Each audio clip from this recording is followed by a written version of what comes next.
grace when the heart is under fire.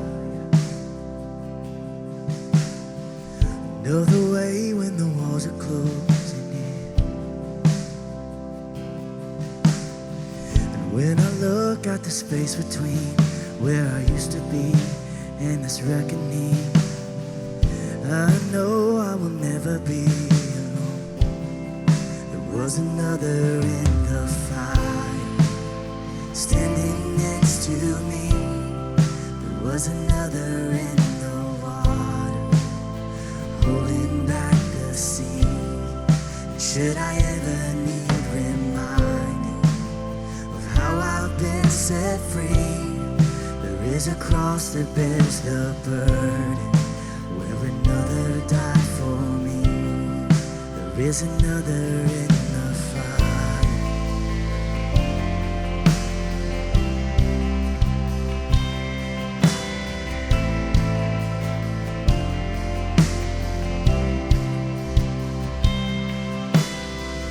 Oh, my dead left for dead beneath the waters. I'm no longer a slave to my sin anymore. Should I fall in the space between what remains of me and this reckoning? Either way, I will bow to the things of this world. And I know I will never be alone. There is another in the fire, standing next to me. There is another in the water, holding back the seas. Should I ever need reminded what power set me free? There is a grave that holds nobody. Now that power lives in me. There is another in the fire. There is another in the fire. Oh, there is another in the fire. Oh, there is another in the fire. Oh, and I can see the light in the darkness as the darkness bows to him. I can hear the roar in the heavens as the space between the waves thin. I can feel the ground shake beneath us as the prison walls cave in. Nothing stands between us. Nothing stands between us.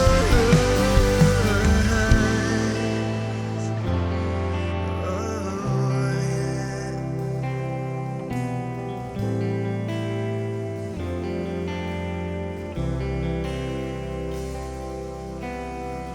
There is no other name but the name that is Jesus.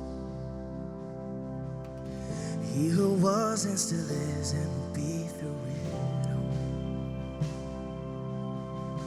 So come what may in the space between all the things unseen in this reckoning, I know I will never be alone. Yes, I know I will never be alone. There'll be another in the fire, standing next to me. There'll be another in the water, holding back the sea. Should I ever need reminding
'cause I know that's where you'll be. I count the joy come every battle, 'cause I know that's where you'll be.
Touching every heart, I worship you, I worship you. You are here, healing every heart. I worship you, I worship you. You are here, turning lives around.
Well, hey everybody, welcome to the Summit Church. It is so good to see you, whether you're watching from our Oak Ridge location, our Kernersville location, our Jamestown location, or if you discovered the Summit Church and you are now watching online through this whole COVID craziness. We are so glad to be with you. We miss you.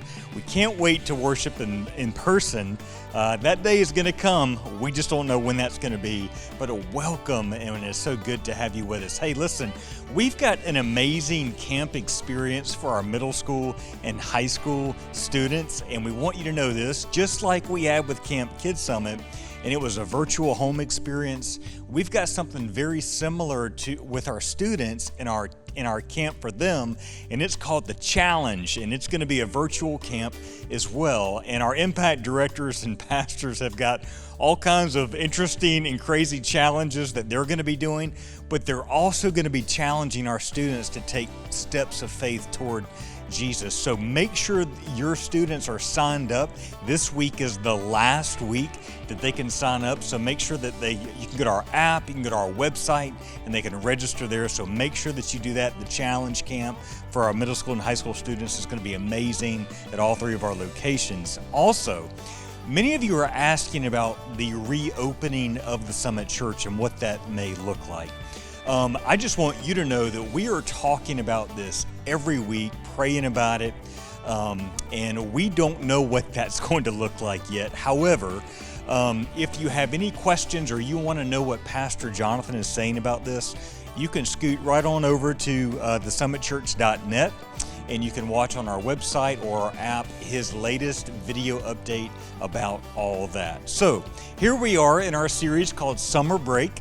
And as you know, the summertime is all for making memories with our families on these summer vacations that we all love to go on. And our band has something special prepared just for you, and we're hoping that it's going to bring back some of those memories that you've had in your life with your family. So check this out.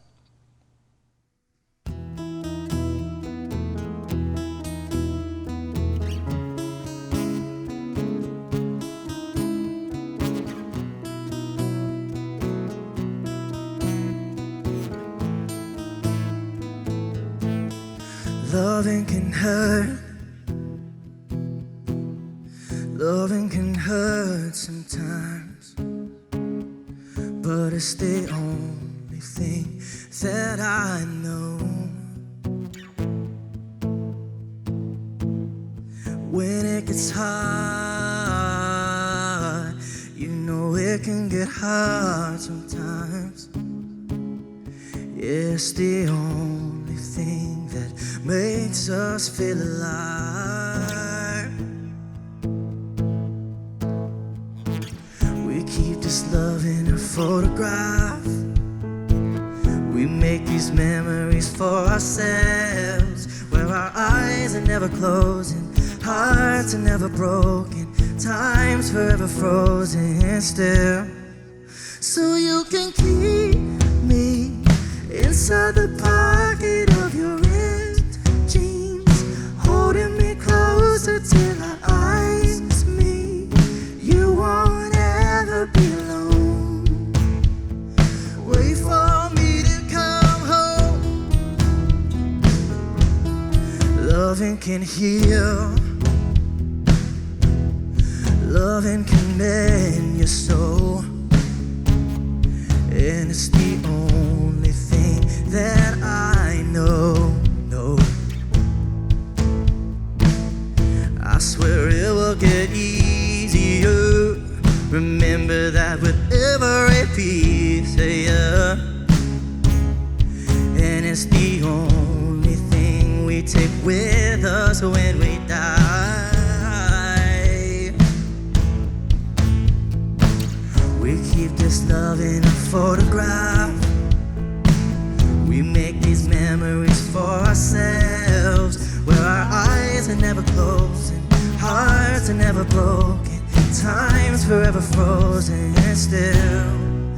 So you can keep me inside the pocket of your ripped jeans, holding me closer till our eyes meet. You won't ever be alone.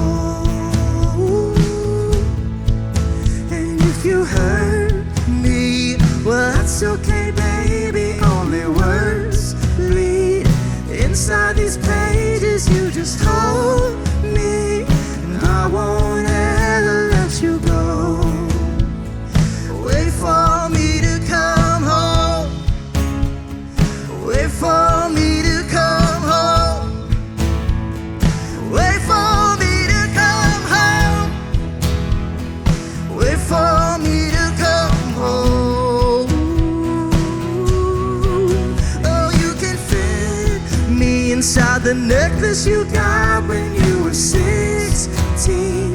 Next to your heartbeat where I should be. Keep it deep within your soul. And if you hurt me, well, that's okay, baby. Only words bleed. Inside these pages, you just hold me, and I won't ever let you go. When I'm away, I will remember how you kissed me under the lamppost back on 6th Street. Hearing you whisper through the phone, wait for me to come home.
When you're a kid, summertime is the time of your life when you experience some of your greatest moments and make some of your greatest memories. And I think that's true for every single one of us. If you think about your childhood and summertime, I bet you'll agree. I think back to a certain summer when I was about 10 years old, and my family was building a new house behind the home that we were currently living in, which means the whole backside of our lot and property was a construction zone. And if you're 10 years old, man, that is party all the time stuff. So much stuff to play with, to mess with, to get in trouble with, and to explore. And we had this big pile of red, orange, North Carolina clay dirt that had been piled up from grading the area. And I think they were going to use it to backfill some stuff, but it was there all summer. And it was about 12 feet high, probably. But when you're 10, that looks like 100 feet high. So I can remember barefooted in the summer, climbing to the top of that and running down the other side. Just climbing to the top, running down the other side. Then I'd climb to the top and I'd get up the guts to jump as far as I could jump, land about halfway down and slide to the bottom. And then it dawned on me that I had a bike. So I would drag my bike up to the top and ride it down and crash, drag it up to the top and ride it down until I was covered head to toe in orangish red North Carolina dirt. And you know you've had a good day when you're a 10-year-old boy and you go to the back door and your mom stops you and says, "Don't you come in this house until you hose off." Man, that's a good day right there when you have to hose off before you come inside. And so, great memories. You think about the summer times of your childhood, and I bet you'll agree you got plenty of your own. So that's what we're talking about today. We're talking about moments and memories. And when it comes to our memories, there's a truth that is true for me and you and every single one of us. And it's this, and I think if you think about it, you'll agree that there's a big difference between having memories and making memories. There's a huge difference between just having them and making them. Now, for our point today, we are talking about good memories. We all have bad memories too. I acknowledge that. There's things that have happened in my life that I wish I couldn't remember, and there are things that happen in your life that I'm sure you wish you couldn't remember, and that's a different topic for a different day. But today, we're talking about the good stuff, the stuff we actually want to remember, the stories we actually want to tell. And there is a big difference between just having them and making them, because having them happens automatically. And it's kind of funny, a little weird too, and it gets tricky because you find yourself remembering the things you wish you could forget, and as you get older especially, you begin to forget the things that you wished you could remember and that you try so hard to remember. And so having them is one thing, making them is a whole different animal. When it comes to making memories, that requires intentionality and purpose. It requires thought. And you know this is true. I know it's true. You know it's true because we say things like, you know what? I think I'm going to want to remember this. We come up to a moment that we just kind of know is going to be a special moment, and we will say that, hey, listen, I want to write this down. I'm going to want to remember this. Or better yet, we pull out our phones, don't we? I'm going to record this, or I'm going to take some pictures because I don't want to forget this moment. We know there is a big difference between just simply having them and making memories. But what you may not know that you need to know is that when it comes to memories, memories are also very spiritual things. In fact, I'll take it a step further. I believe memories are a gift from God. And again, I'm talking about the good stuff. A gift from God. They help us learn. Memories help us grow. Memories help us celebrate. Do you know memories play a huge part in helping us enjoy life? They play a huge role in worship. And memories even help us in our gratefulness and thankfulness to God. So God wants us to be very careful to leverage the power of our memories to remember the good stuff. Now, if you trace the history of God's people, the people of Israel, through the Old Testament scriptures, you will find this over and over and over and over again. What you will find is God is constantly, consistently coming to them, reminding them to remember, reminding them to be sure and make some memories and remember and not forget. And he told them and he taught them in various different ways. He would say, listen, if you remember this, then you will be blessed. But if you forget this, then things are not going to go so well for you. Because when you forget, what happens is your heart, your mind, and eventually your life begins to drift from the good God who has brought all these good things into your life. And that's exactly what happened, unfortunately. They forgot, and they forgot a lot. And as they forgot, as God's people forgot what God had done for them and what God had done with them and all of the great memories that God had provided for them, as they stopped remembering and allowed themselves to forget for whatever reason, they began to drift from God. And it got so bad that they began to forget the meaning of the traditions that God had had them set up, the rituals that God had had them put into place, the behaviors that God wanted them to pay very close attention to. They had begun to forget what these things mean. And it got so bad that their religious experience became empty. And so empty for so long that the Jewish people had all of these traditions and all of these rituals, and they did all of these things a certain way, but they had forgotten what it was about, who it was for, and the meaning of all of it, and what God had done to bring it about. Until one day, it got so bad that at the turn of the first century, when God sent his son Jesus to the world, God in flesh and bone, the Savior of the world, the Messiah, the promised Messiah, it had gotten so bad and they had forgotten so long that when the Messiah came, they didn't even recognize him as the Messiah. Didn't acknowledge him as the Messiah. And they certainly, the majority of them, did not accept him as the Savior of the world, and that's why they crucified him. So it's a dangerous thing, and God warned them. Remember, remember, remember. Don't forget. Don't let yourselves forget. Keep reminding yourselves to remember. I want to take you back to a moment in the history of Israel, way, way back into the Old Testament, one of the greatest moments in the history of Israel. And we're going to see a principle take shape that God was hoping that they would really hold on to. And it's good for you and I to reflect on this because this is good for us as well. I want to take you back to the time when Israel had been wandering in the wilderness for 40 years. And they had come to the end of that period of time. And this whole time, God had been telling them, I'm getting ready a land for you that I promised your forefathers, your ancestors, Abraham, Isaac, and Jacob. I'm preparing a place for you, a land for you, a promised land, the land of Canaan. And they were at the Jordan River, which bordered the land of Canaan, and they were getting ready to cross over the Jordan River and finally enter into the promised land and enjoy what God had promised them for so many years. So this is the big moment. They've been dreaming about this their whole life, talking about this their whole life. I mean, this is big time stuff. And God did something at the Jordan River that he had already done previously at the Red Sea for their parents and their grandparents.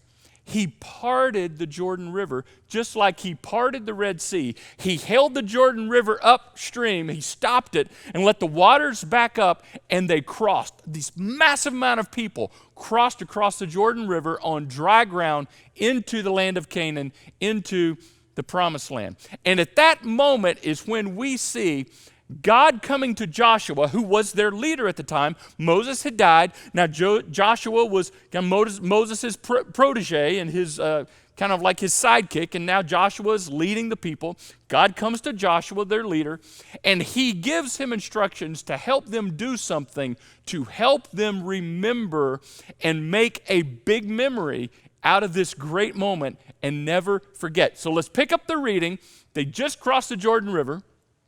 And when the whole nation had finished crossing the Jordan, the Lord said to Joshua, choose 12 men from among the people, one from each tribe, because there were 12 tribes, and tell them to take up 12 stones from the middle of the Jordan, from right where the priests were standing, and carry them over with you and put them down at the place where you will stay tonight, where you will camp tonight. And they did that. That's exactly what they did. Joshua said, okay, I need 12 guys. You, and how many ever ewes there is to make 12 ewes. And one from each tribe. And they went and they got out of the middle of the Jordan. They each got a stone, and they carried these stones over and piled them up at the place where they were going to camp that night. Happened to be a place called Gilgal, and we've all been to Gilgal, right? No, most of us have not been to Gilgal. I'm not quite sure where it is, but it's the opposite side of where they were on the side of Jordan. So they got to Gilgal, piled it up, and watch this. Joshua said to the Israelites, in the future, your descendants will ask their parents, what do these stones mean? Hey, Grandpa, hey, Grandma, what's this big pile of rocks? What's these huge 12 stones? What's this all about? And you will tell them, Israel crossed the Jordan on dry ground. For the Lord your God dried up the Jordan before you until you had crossed over.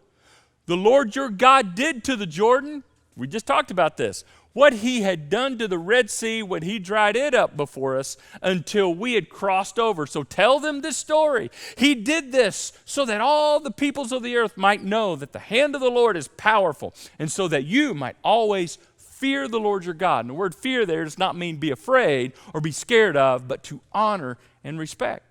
So you get the picture. They crossed over the Jordan, and God told Joshua, get these 12 guys to get 12 stones, carry them over to Gilgal where you're going to camp tonight, and build a big pile of them, kind of like a monument, a memorial, to be a reminder of what you experienced this day, so that in generations to come, when your grandkids and your great-grandkids and your great-great-great-grandkids ask their moms and their dads and their grandparents and their uncles and their aunts, hey, what's this pile of stones mean? You tell them the story of crossing the Jordan, just like you tell them the story of crossing the Red Sea. You tell them about this moment and this memory that you have made so that they never, ever forget. Do you see what was happening there? This is a very powerful lesson. As we can see what they did, apply it to our own lives. I think this is what we find. We find that we mark the moments to make the memories. That's what they were doing. They were marking the moment. Get the 12 stones, carry them over to Gilgal, pile up a big pile of them. We got a monument here. We're going to look at it. We're going to point to it. We're going to talk about it and tell the story over and over and over again. We're marking the moment to make the memory. You and I need to develop this habit. And again, we're talking about the good stuff, and there's a lot more good stuff in your life than you probably think. There are a lot more good memories than you probably have recalled. And so you and I really need to get good at marking moments to make the memories in our lives of the great things that God has done in our lives. And here's why. just like the Israelites, we have a tendency to forget. I have a tendency to forget, and so do you. You know why? Because we're so busy. We're just always on the move, on to the next thing, check the box, here we go. Here's the deal, here's what we do. You and I accomplish moments more than we often experience moments. We accomplish them. Did that, done, next. Did that, check the box, next. Next thing on the list, here we go. I'm busy, I got stuff to do. Yeah, that was nice, that was good. Boy, I'm glad that worked out. Let's go to the, what's next? We just accomplish instead of experience. You and I have a tendency to struggle with slowing down to actually experience the moments that we're in, which means we don't remember enough, we don't celebrate enough, and we don't reflect enough. And when you don't mark a moment, you miss that moment. And when I don't mark a moment to make the memories, I miss that moment, which makes me just think, how many moments did I not mark that now I've missed and you won't get back? Now, I'm not trying to be downer, and I'm not trying to be depressive in any way, but it's just the truth. If you don't mark these moments, you will forget, because life is fast, life is busy, and speed wins a lot of times. And you'll just keep going to the next thing, and you'll end up forgetting. And remember, God warned the Israelites, when you don't remember and you allow yourselves to forget, it won't go well with you. You may even find yourself drifting in your heart towards God. And that's not what any of us would want. Mark the moments to make the memories. Now, you and I have a unique challenge in 2020. Unique challenge that the people of Israel did not have. Now, back then, they didn't have a lot of the things that we deal with, and back then, they dealt with a lot of things that you and I don't have to deal with. But there's a unique challenge that you and I face when it comes to marking moments, and that we have these things called phones, smartphones. And they didn't have these back in the Jordan River times, when they crossed over.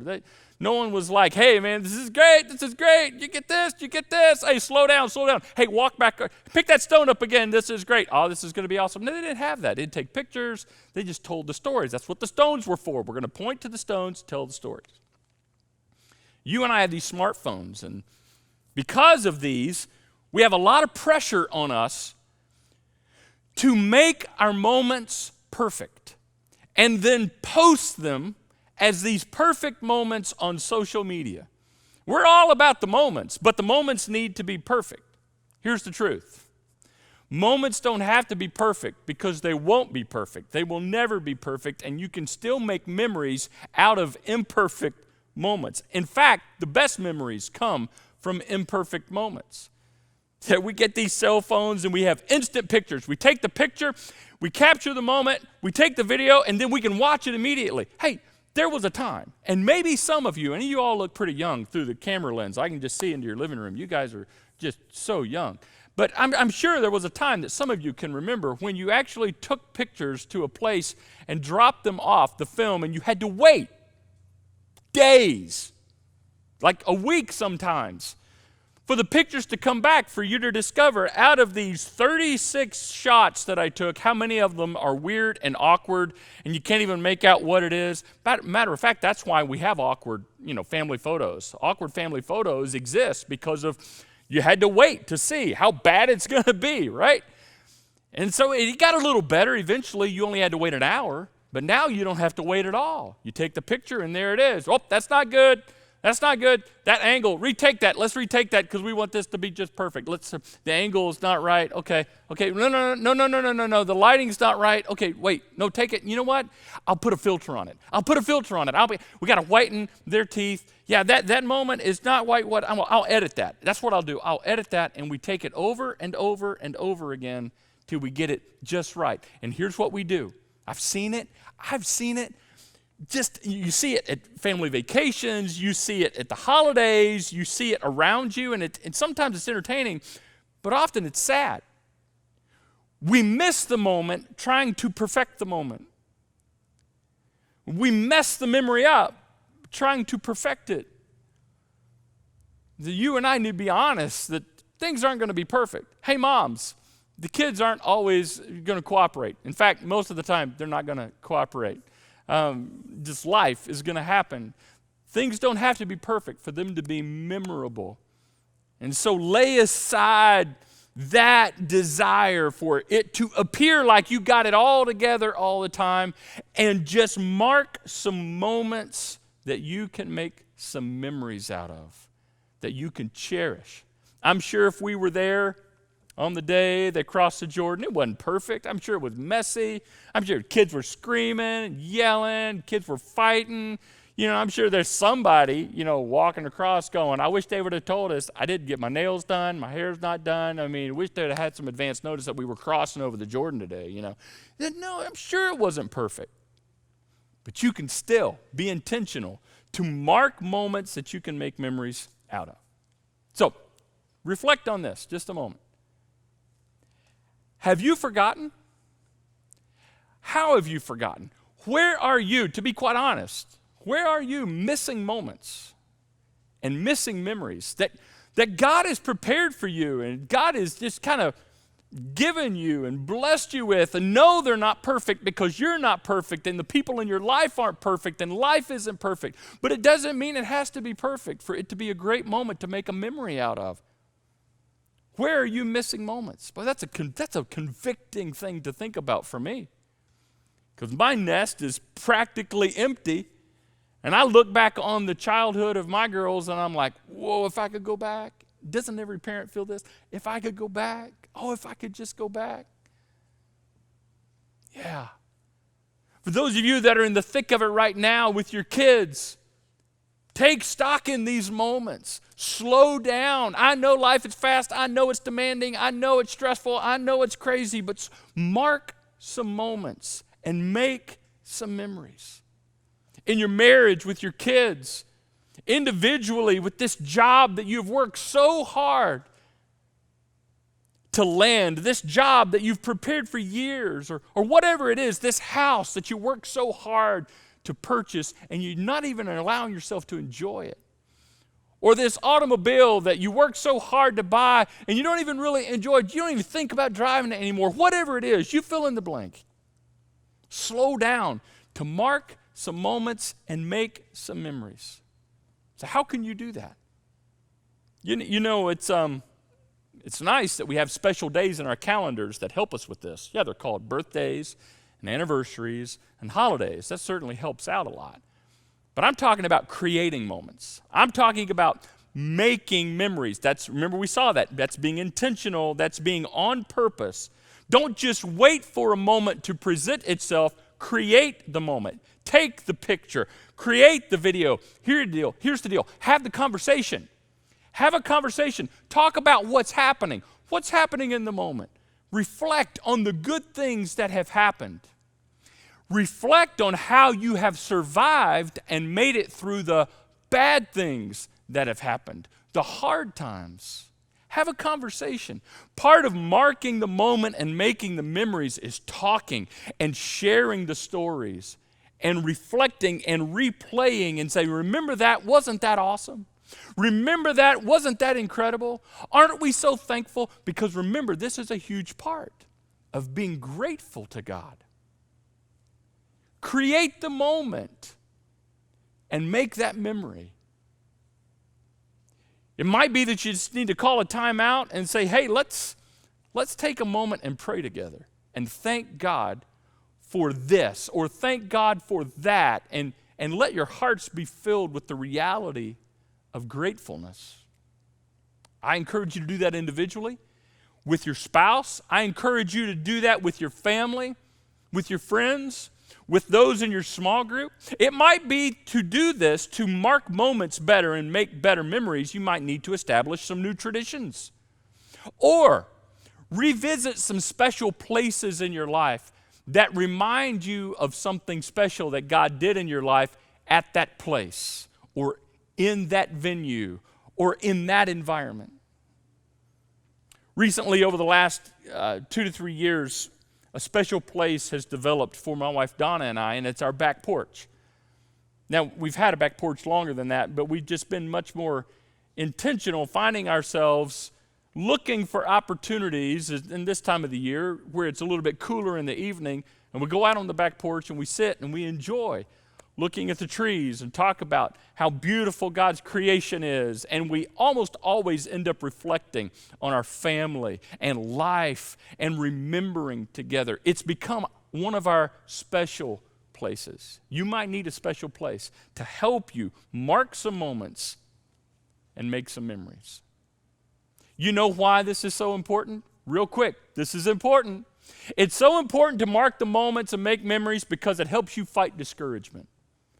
Because there's going to be some hard days ahead. We're talking about good memories, but there's some bad ones that inevitably are going to come. And when you get to the bad days and the hard days, reflecting on the good stuff, walking back to your pile of stones and pointing at it and talking about it, about remember what happened here, remember how God did this here, remember how good God has been.